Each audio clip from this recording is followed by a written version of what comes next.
Hello, আসসালামু আলাইকুম। সবাই কেমন আছেন? আশা করি সবাই ভালো আছেন। আজকে আসলে একটা বিষয় শেয়ার করার জন্য ভিডিওটি করা।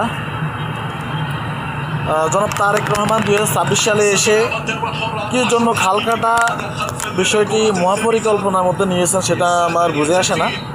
এর সাথে অনেক ভালো ভালো পরিকল্পনা বাংলাদেশে নেওয়ার মতো আছে, নিলে অবশ্যই ভালো হতো। যাই হোক, একটা সরকার যেহেতু একটা পরিকল্পনা নিয়ে আসছে, আমি তাকে সাধুবাদ জানাই।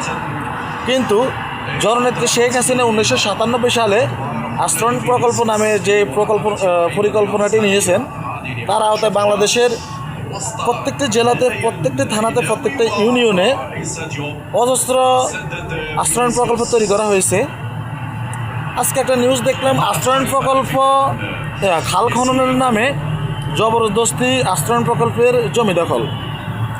তো আমি যা দেখলাম, খাল খননের নামে খালের যে মাটি উত্তোলন করা হয়েছে, এটা গরিব দুঃখী মেহনতি মানুষকে যে আশ্রয়ণ প্রকল্প দিয়েছে বা ঘর দিয়েছে, ওই ঘরের চালের উপর পর্যন্ত মাটি উঠে ফেলছে। কি পরিমাণ বিবেকহীনতার পরিচয় দেখলাম। মানে বর্তমানে এই সরকারের মধ্যে কিছু অসাধু ব্যবসায়ী, কিছু অসাধু নেতাকর্মী আছে যারা দুর্নীতিতে লিপ্ত হয়েছে, অন্যায় অবিচারে লিপ্ত হয়েছে।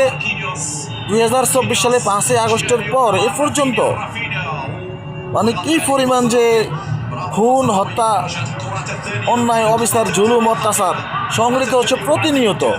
এগুলো প্রতিহত করার মতো মানে কাউকে দেখতেছি না। আগে যে এরকম শেখ হাসিনার আমলে মানে আপনার বিভিন্ন সমাবেশ হতো, বিভিন্ন আন্দোলন হতো, বিভিন্ন প্রতিবাদী মিছিল হতো, আমি সেগুলো দেখতে পাচ্ছি না 2024 সালে 5ই আগস্টের পর। তো এগুলার পদক্ষেপ নিতে হবে এই সরকারকেই, বা এই সরকারের মধ্যে যেসব আমলা মন্ত্রীরা আছেন, নেতাকর্মীরা আছেন, তারা এইসব পদক্ষেপ নিতে হবে। তারা এই অন্যায়ের বিরুদ্ধে প্রতিহত করতে হবে।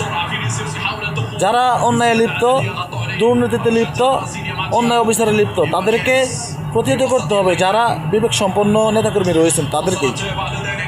দেখেন, বেশি কিন্তু নাই, মানে যারা অন্যায় অবিচারে লিপ্ত বা দুর্নীতিতে জড়িত, এটা কিন্তু বেশ সংখ্যায় বেশি না। এদেরকে যারা বিবেক সম্পন্ন লোক তারা প্রতিহত করতে হবে। এই সরকার পদক্ষেপ নিতে হবে। 2-4 জনের শাস্তি করলে কিন্তু বাকি সবাই যারা আছে তারা কিন্তু সঠিক পথে চলে আসবে। সরকারগুলো কেন এগুলো বুঝে না? আমার এটাই মাথা আসে না, এই বিষয়টা কেন সরকাররা বুঝে না।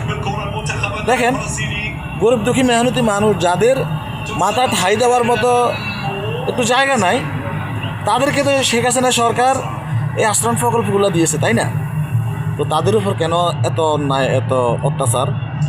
এই প্রকল্পগুলো কেন জবরদস্তি দখল করার পরিকল্পনা করতেছে? যে পরিমাণ মাটির স্তূপ দেখলাম, বিশ্বাস করবেন না, মানে এই মাটি সরাইতে হইলে আপনার 1 মাস লাগবে। এগুলা এইরকম প্রতিবাদের মাধ্যমে যদি না সরায় তাহলে কখনোই সরানো হবে না।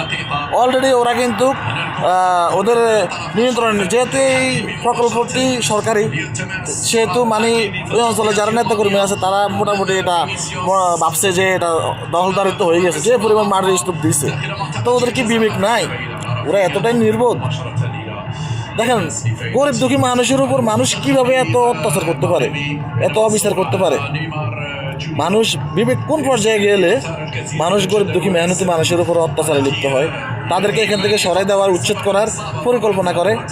শোনেন, এগুলা বিবেক সম্পন্ন লোক যারা আছেন, আপনারা বর্তমান সরকার দলীয় যারা আছেন, তারা অত্যাচারে, অন্যায় অবিচারে লিপ্ত যারা, মাদকে লিপ্ত যারা, এদের বিরুদ্ধে যারা বিবেক সম্পন্ন লোক নেতাকর্মী আছেন তাদেরকেই মানে প্রতিহত করতে হবে। অন্য কেউ এসে করে দেবে না। আপনারা সবাই সবার জায়গা থেকে সচেতন হতে হবে। অসচেতন যে 2-1 জন নেতাকর্মী আছে তাদেরকে আপনারা সবাই প্রতিহত করতে হবে, না হলে এই দেশ কখনোই এগিয়ে যেতে পারবে না। তো এই বলে আমি আমার কথা শেষ করলাম। সবাই ভালো থাকবেন, সুস্থ থাকবেন। আল্লাহ হাফিজ।